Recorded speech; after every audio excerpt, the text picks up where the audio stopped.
3 spine stickleback. And there's an earwig, that's actually probably out of my net right down in the water. So yep, it's a 3 spine stickleback, there's the 3 spines, and that is a Gammarus, which is a freshwater shrimp. And that one looks like Gammarus pulex. I'll have to have a look at the spines on its rear end. Sorry? Pulex is smooth. Pulex, yes. So here you have.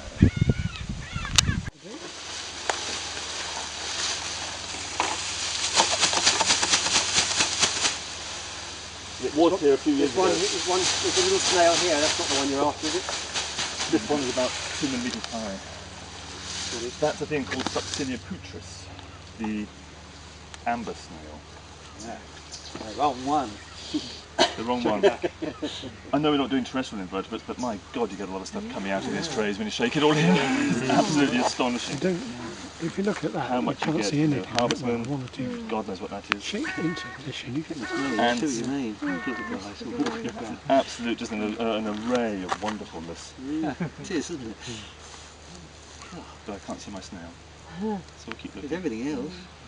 I know, it's a sign of a pretty healthy system, isn't it? Yeah, it is. Sorry, just a bit of a shake. nature in the raw. I know. Or should I go and save it? Big came up there. Yeah, I saw it. Yeah. Was that? Something just moving in moved the up in the water. dike. Like, He's wrapped it all up. Yes, so it's quite good. That's interesting. So yeah, so Yeah, we yeah. might see this. Quite distinct. We'll have a look, see if we can find it in flowers somewhere. Yeah. That's nice. But yeah, I mean, as much as they all look similar initially, you start looking closer and see the nice differences between them. Totally different. Yeah, so that's good. This one up your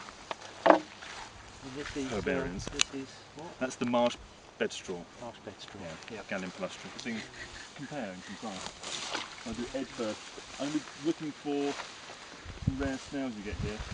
A thing called Segmentina nitida, and this is vorticulus, these are all protected species, RDB1, European protected species, that sort of thing. So I'm looking for those as well as other invertebrates, so that'd be the thing. I can find. You want some water in your tray? Shove some water in there? Sure, yeah. I'll probably be doing the rinsing.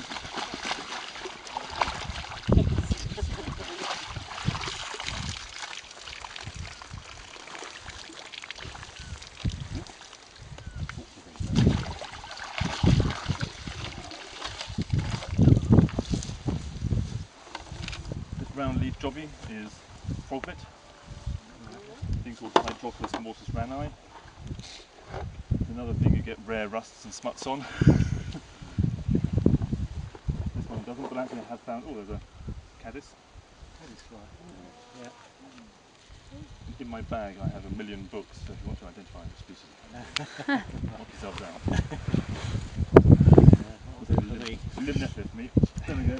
Okay.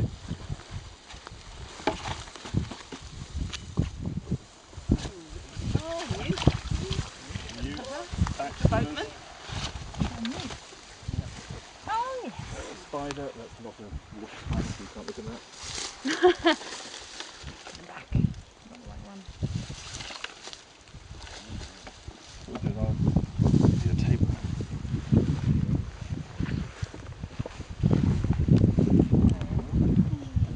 Okay, we've got some of those pots. yes. I'll try and put the odd thing in a pot, and then we'll have a pass them round, have a look. Hang on, right. Exactly. Oh, you've got several nets.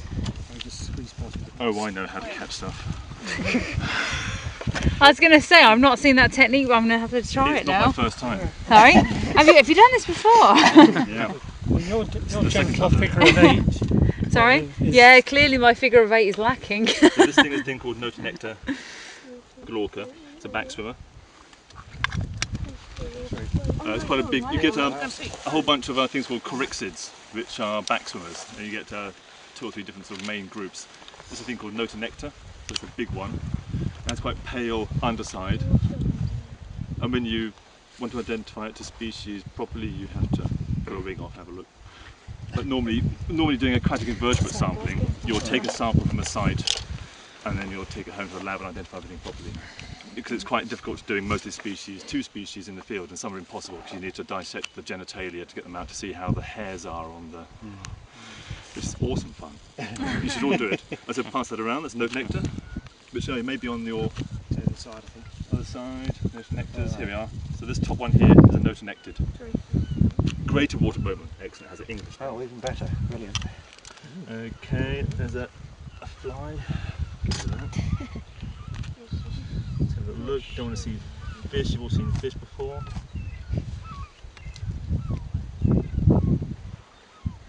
There's a lovely big Eachnid in here a second ago. Have to breathe Eachnid larvae. like a dive. There's newts in here. Oh, here's the Eachnid. There's a newt. A newt's there. What species do you know? They can't breathe underwater. Check it.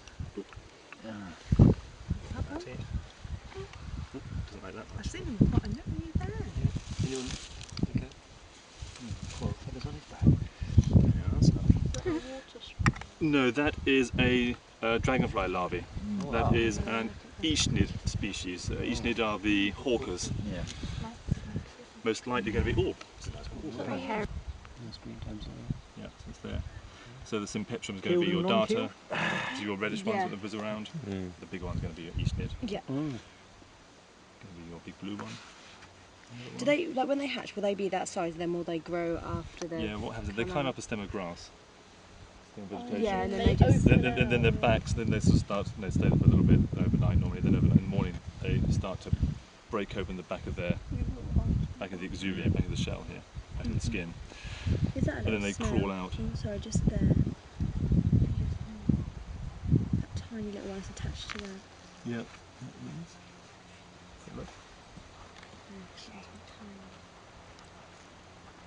As we are looking for some. Dead, attached. Oh, Thing what's called that? Valvata piscinalis. That thing. There's some little creature there. It looks like a Oh, they're mayflower. Mayflower. Yeah, that's the, you have these various mayflies.